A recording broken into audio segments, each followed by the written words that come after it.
नमस्कार मंडळींनो, मी येऊन पोहोचलोय आता प्रयागराज मध्ये सेक्टर नंबर 17 मध्ये। काल आपण होतो वाराणसी मध्ये। बाबा काल भैरवने आपल्याला बोलवलं होतं, निघालो होतो इकडेच यायला प्रयाग मध्ये, पण अचानक वाराणसीचा प्लॅन झाला आणि वाराणसी मध्ये जाऊन पोहोचलो। आणि कालचा संपूर्ण दिवस वाराणसीला शूट करून बाबाचं दर्शन घेऊन काल भैरवाचं दर्शन घेतलं आणि आज सकाळी पहाटे निघून आता प्रयाग मध्ये आहे। तर सेक्टर नंबर 17 मध्ये मी सध्या उभा आहे। ही संपूर्ण अशी पार्किंगची व्यवस्था आहे। धवलने आता 2 माणसांची बोलून घेतलेला आहे, ते आपल्याला 500 रुपयामध्ये सेक्टर नंबर 17 मधनं सेक्टर नंबर आता बघूया कुठपर्यंत सोडतोय तो। आता इकडे चुद्या बनवत आहे, तर लेट्स सी, बघूया कसं होत आहे ते संपूर्ण। हर हर महादेव, हर हर महादेव। क्षेत्रामध्ये आपण आता एंटर केलेला आहे। दोन्ही साईडला आपल्याला तंबू बघायला मिळत आहे। आपल्या या साईडला जो आता आखाडा आहे तो किन्नर आखाडा आहे आणि किन्नर आखाडा देखील संपूर्ण उठलेला आपल्याला बघायला मिळतोय। साधू संत सगळे नागाबाबा इकडनं निघून गेलेले आहेत। या 26 तारखेच्या स्नानसाठी जास्त जण इथे नाही आहेत। जागेवरती सगळे आता ओपन झालेलं दिसतंय, हे बघा। हर हर महादेव। आपल्या समोर आता आहे समुद्र मंथन द्वार, जे आपण सेक्टर 20 मध्ये आहे आणि सेक्टर 20 मधनं आता आपण पुढे चाललोय संगमच्या दिशेने। अजूनही लोक येत आहेत, पण तितका क्राऊड नाहीये जो आधी होता। सगळे नागा साधू गेलेच आहेत, बाकीची लोक पण आहेत। खूप सारी लोक आता येत आहेत दर्शनासाठी।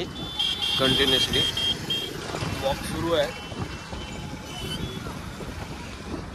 ऊन आहे पण तितकं कडक ऊन नाही आहे, एकदम बऱ्यापैकी ऊन आहे।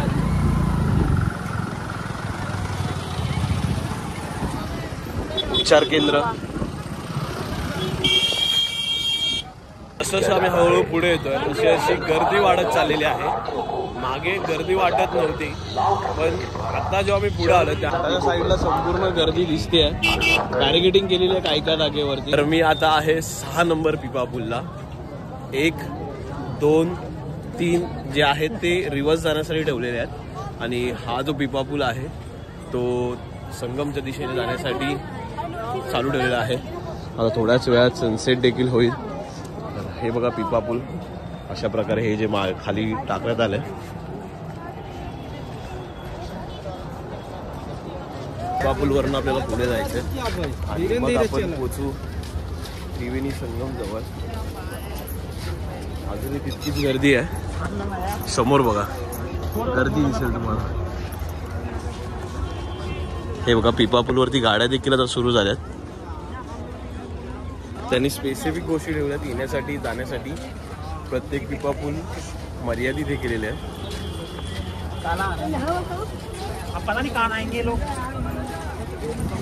लवकर झालं पाहिजे, ही सिस्टीम भारी हरवू नये म्हणून।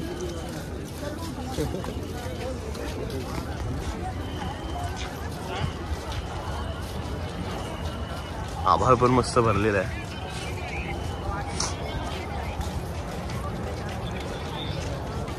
वाटवतं गर्दी नाही, पण सॉलिड गर्दी आहे, तितकीच गर्दी भरलेली आहे।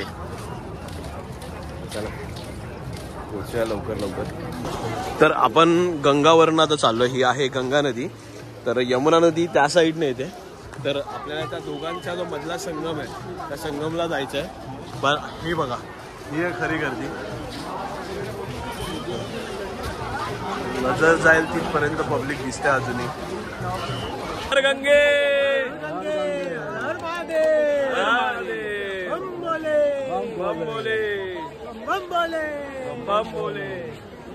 चला हळूहळू पुढे प्रवास सुरू आहे आमचा। We are officially become a part of history of 144 years. उंटांची सवारी देखील इथे आता आहे, ती बघा। Foreigners can also come to become history. 144 वर्षाने होणाऱ्या या महाकुंभासाठी येऊन पोहोचलेलो आहे आणि ह्याच्यासाठी ना मी खूप तयारी केली होती आणि खूप वेळा मॅनिफेस्ट केलाय। 29च्या स्नानला येणार होतो, ते राहून गेलं. 9 तारखेसाठी प्रयत्न करत होतो, ते राहून गेलं. फायनली आज छत्रपती शिवाजी महाराजांच्या जयंतीनिमित्त मला इथे यायला मिळालंय. सगळ्यांसाठी आहे की नाही माहीत नाही, पण माझ्यासाठी हा दिवस तितकाच पवित्र आहे. त्यामुळे सर्वांना पहिल्यांदा शिवजयंतीच्या हार्दिक शुभेच्छा. 19 फेब्रुवारी हा दिवस नेहमीच लक्षात राहतो, पण हा डबल लक्षात राहणार आहे, कारण की आज मी स्नान देखील करणार आहे त्रिवेणीमध्ये आणि राजांची जयंती आहे. खाली वाळू बघा, एकदम पातळ आणि वेगळीच वाळू आहे. चलो रॉयल कोकणी.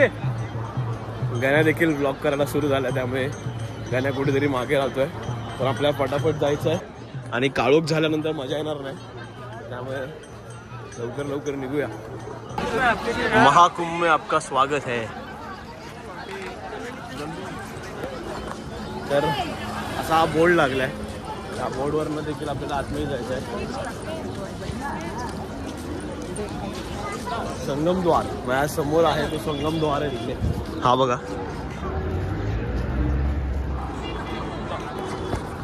खूप चालायचं.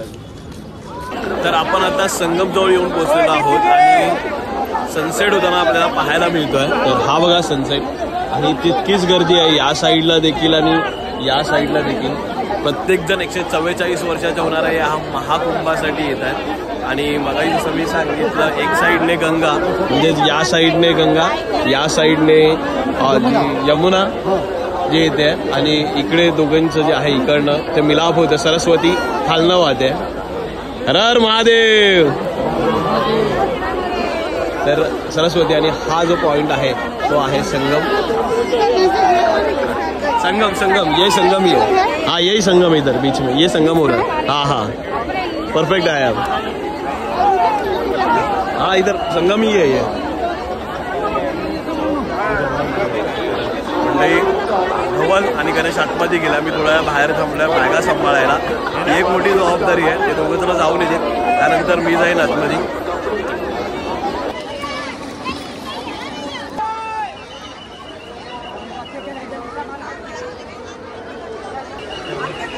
गंगेमध्ये आतमध्ये चाललेलो आहे. पाणी तितकंच थंड आहे.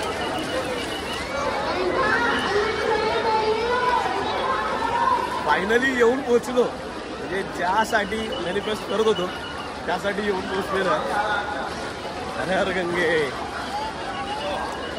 संगममध्ये. तर आता आपण लावणार आहे डुबकी, ती देखील या संगममध्ये. हर हर गंगे, हर हर गंगे, हर हर गंगे.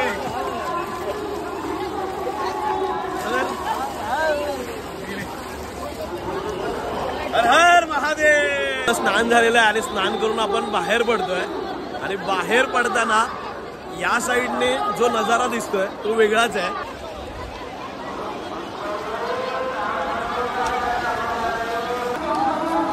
इथे मैयाजीसाठी जी साडी आहे, मैयाजीला जी साडी आणली आहे ती साडी अर्पण करतात. असा संपूर्ण नजारा आहे आतमध्ये.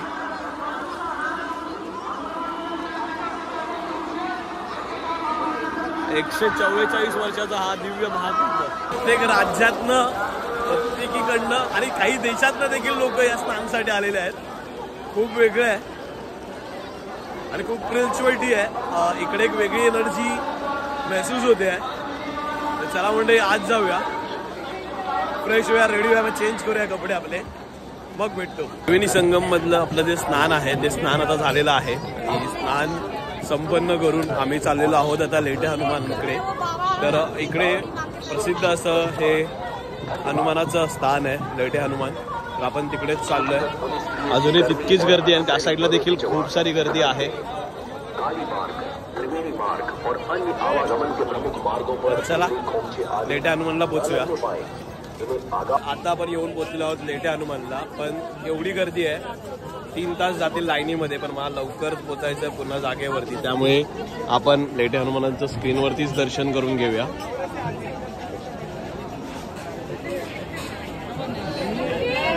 हर हर श्रीराम, जय श्रीराम, जय जय सीताराम, जय जय श्रीराम। तर चला मंडळी पुढे जाऊया नागवासुकी मंदिराकडे। नागवासुकी मंदिरामध्ये जेव्हा समुद्र मंथन झाला आणि त्यावेळेला खऱ्या अर्थाने समुद्र मंथनामध्ये जर सगळ्यात मोठं योगदान असेल तर ते म्हणजे नागवासुकीचं। तर हे नागवासुकीचं मंदिर आहे।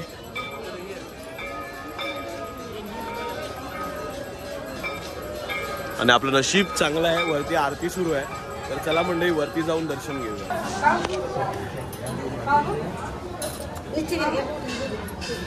आत्ताच आपण दर्शन घेतलं नागवासुकी मंदिराचं। हे बघा, हे संपूर्ण बाहेरनं टेम्पल आहे। तसं इथे शिवजींचं देखील टेम्पल आहे आणि असा काहीसा हा परिसर आहे। या साईडला मोठी अशी एक प्रतिमा देखील लावलेली आहे नागवासुकींची। तर चला मंडळी आपण पुढे निघूया। मंडळी आजच्या दिवसामध्ये आपण त्रिवेणीचं स्नान केलं, त्यानंतर बडे हनुमानांचं दर्शन केलं आणि आता नागवासुकीचं दर्शन करून पुन्हा आपल्या घराच्या दिशेने निघणार आहे। 144 वर्षाच्या या महाकुंभामध्ये आपली हजेरी लावलेली आहे। आपण इथे येऊन एक वेगळा अनुभव, एक वेगळी स्पिरिच्युअलिटी घेऊन आता पुन्हा मुंबईच्या दिशेने निघणार आहे। पण त्याचपूर्वी उद्या मी जाणार आहे राम मंदिरासाठी दर्शनासाठी। त्यामुळे हा व्लॉग मी आता इथेच एंड करतोय। तर भेटूया एका पुन्हा नवीन पुढच्या व्लॉगमध्ये। तोपर्यंत हर हर महादेव। आणि आपल्या चॅनलवर नवीन असाल तर चॅनलला आत्ताच सबस्क्राईब। जय हिंद, जय महाराष्ट्र।